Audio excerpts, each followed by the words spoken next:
Aujourd'hui, la Radio France Internationale a publié un long article résumant l'affaire Houssine-Arfa. Si le scandale sur ce cas continue de faire du bruit dans la presse étrangère, le gouvernement malagasy, lui, tente de réduire au maximum les échos de cet événement.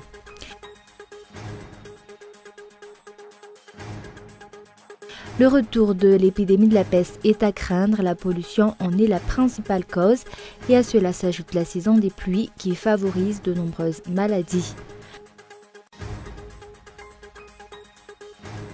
30 pays mobilisés à Paris contre le régime syrien, la France s'engage contre les armes chimiques.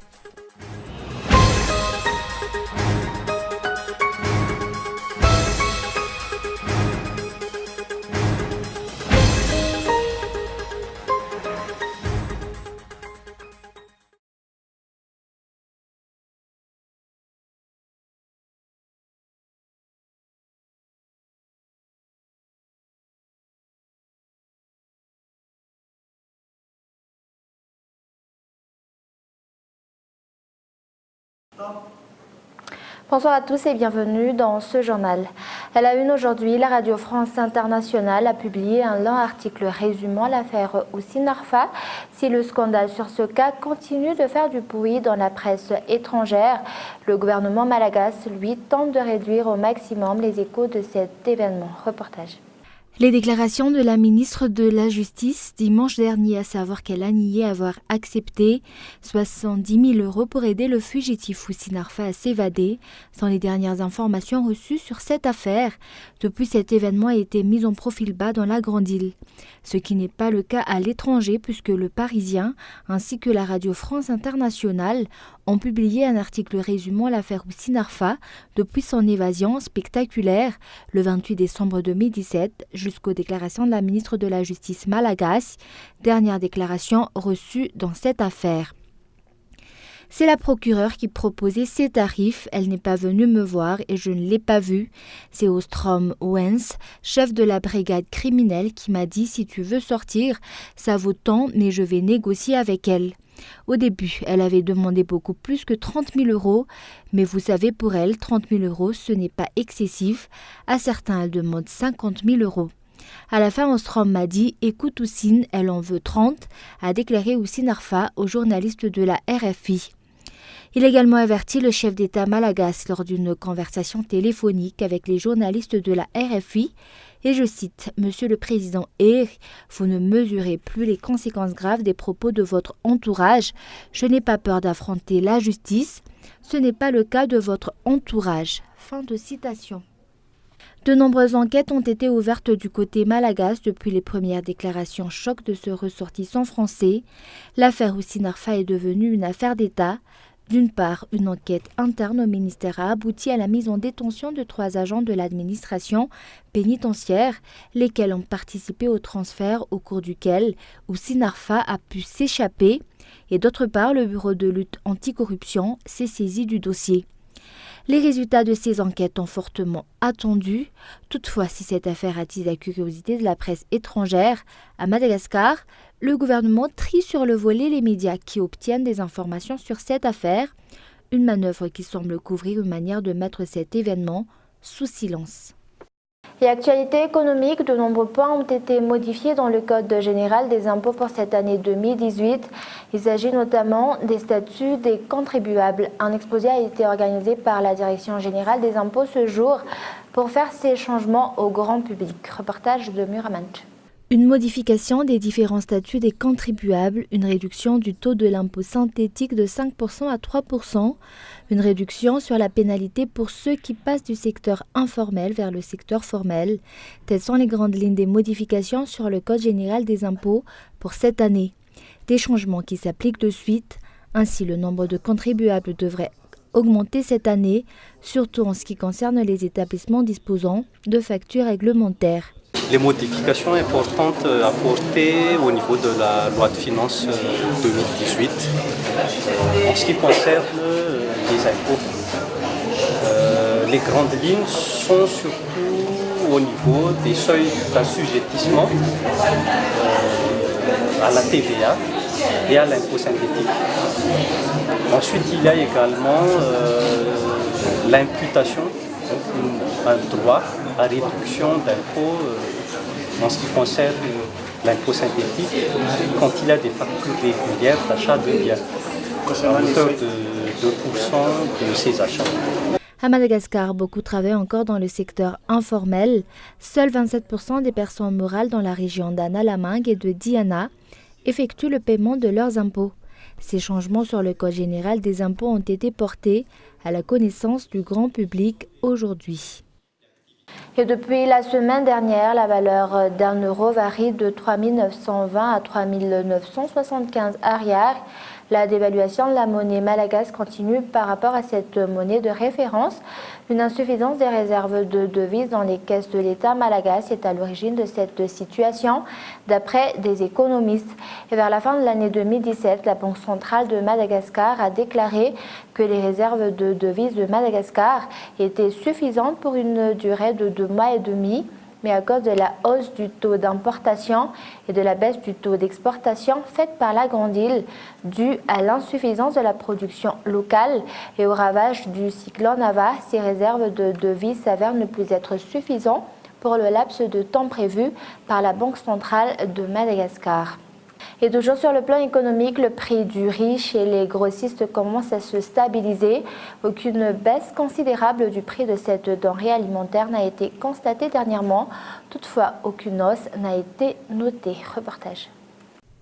Mis à part la mauvaise récolte en matière de riz, due au changement climatique au niveau de la Grande Île, les coupures de route après le passage du cyclone Ava ont également contribué à la hausse du prix de cette denrée alimentaire. Ce sont d'ailleurs les principales raisons qui font que le prix du riz n'a toujours pas baissé d'après les grossistes.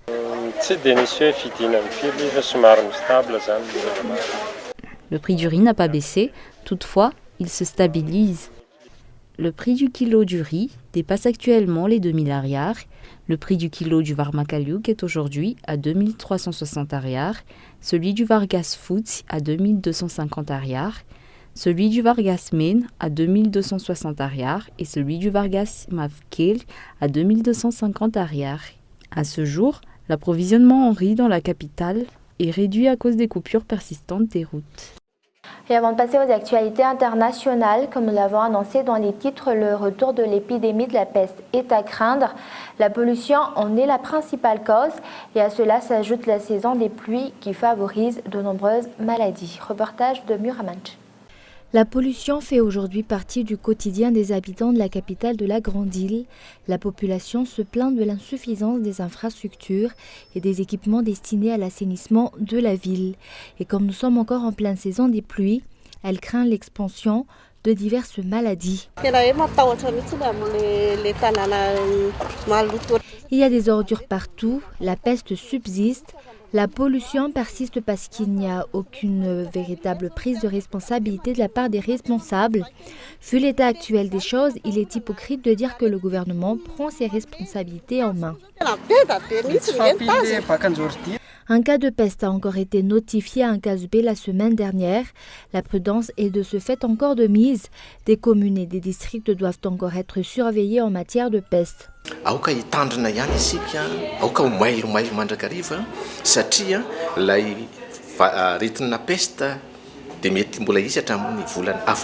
Nous devons rester prudents parce que la saison pesteuse risque de durer jusqu'au mois d'avril. Il n'est donc pas étonnant d'avoir encore noté un cas de peste bubonique à Nkazubé.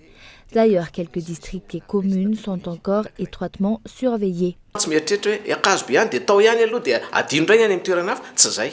L'épidémie de la peste n'est pas encore totalement maîtrisée à ce jour. Pour preuve, la commune d'Akazubé est encore classée zone rouge en matière de peste. Rappelons que c'est dans cette commune que les premiers pas de pestiférés ont été notés l'année dernière et l'opinion publique s'interroge alors sur les mesures pérennes prises par les responsables face à l'insalubrité de la Grande Île. Et place maintenant aux actualités internationales. L'appel des Kurdes d'Afrine demande la population à se mobiliser contre les Turcs. Washington et Paris appellent à la retenue. Reportage de France 24. L'offensive se poursuit. Les troupes turques, soutenues par des rebelles syriens, ne sont plus qu'à quelques dizaines de kilomètres de la ville syrienne d'Afrine. Pour ce chef turc qui pilote les opérations depuis Kilis de l'autre côté de la frontière, l'offensive militaire vise la paix, Elle a d'ailleurs été baptisée rameau d'olivier. Ce que nous faisons ici n'est pas seulement dans l'intérêt de notre pays et de notre peuple. Nous empêchons que le groupe État islamique et les YPG viennent mener des actions contre la paix et la tranquillité dans notre pays et dans les autres pays de la région. Depuis samedi, l'artillerie et l'aviation turque bombardent cette région pour déloger ceux qu'ils considèrent comme des terroristes, à savoir les milices kurdes YPG. De leur côté, ces milices kurdes qui composent la majeure partie des forces démocratiques syriennes envisagent d'envoyer des renforts pour faire face à l'attaque turque. L'armée turque a commencé l'offensive sur Afrin, mais celle-ci sera un bourbier dont l'armée turque ne sortira qu'après avoir subi de lourdes pertes. Les forces démocratiques syriennes, qui ont joué un rôle majeur dans la lutte contre le groupe État islamique, sont soutenues par les États-Unis. Ce lundi, le secrétaire d'État américain Rex Tillerson a néanmoins appelé toutes les parties à la retenue. Et 30 pays mobilisés à Paris contre le régime syrien, la France s'engage contre les armes chimiques. Reportage de France 24. De pays européens, asiatiques, africains et également du Moyen-Orient. Ils partent du principe qu'il faut lutter contre l'impunité parce que même si 192 pays ont signé dans les années 90 la Convention universelle contre l'utilisation des armes chimiques, force est de constater que cette convention n'est pas du tout respectée, notamment en Syrie. Alors des enquêtes ont été menées, notamment par l'organisation qui s'appelle OIAC, mais elles n'ont pas abouti. En tout cas, elles ont été bloquées par le veto russe, notamment à 2 reprises en novembre dernier. Alors comment est-ce que Paris veut lutter contre cette impunité d'utilisation des armes chimiques? Le principe est assez simple. L'idée c'est d'échanger avant tout des informations sur une base volontaire, de publier des listes de noms également et dans une autre phase de geler par exemple les avoirs ou d'interdire de visa certaines personnalités. Et dès ce matin d'ailleurs, Paris a publié une liste de 25 personnalités et entités impliquées ou soupçonnées d'être impliquées dans le trafic et dans la conception du programme chimique syrien. Ce sont des entités syriennes, chinoises, libanaises, mais également françaises. Le journal officiel précise qu'il s'agit d'importateurs et de distributeurs de métaux, d'électronique ou encore de systèmes d'éclairage. Une dernière question qu'on peut se poser quand même, c'est pourquoi maintenant? Pourquoi cette initiative intervient maintenant?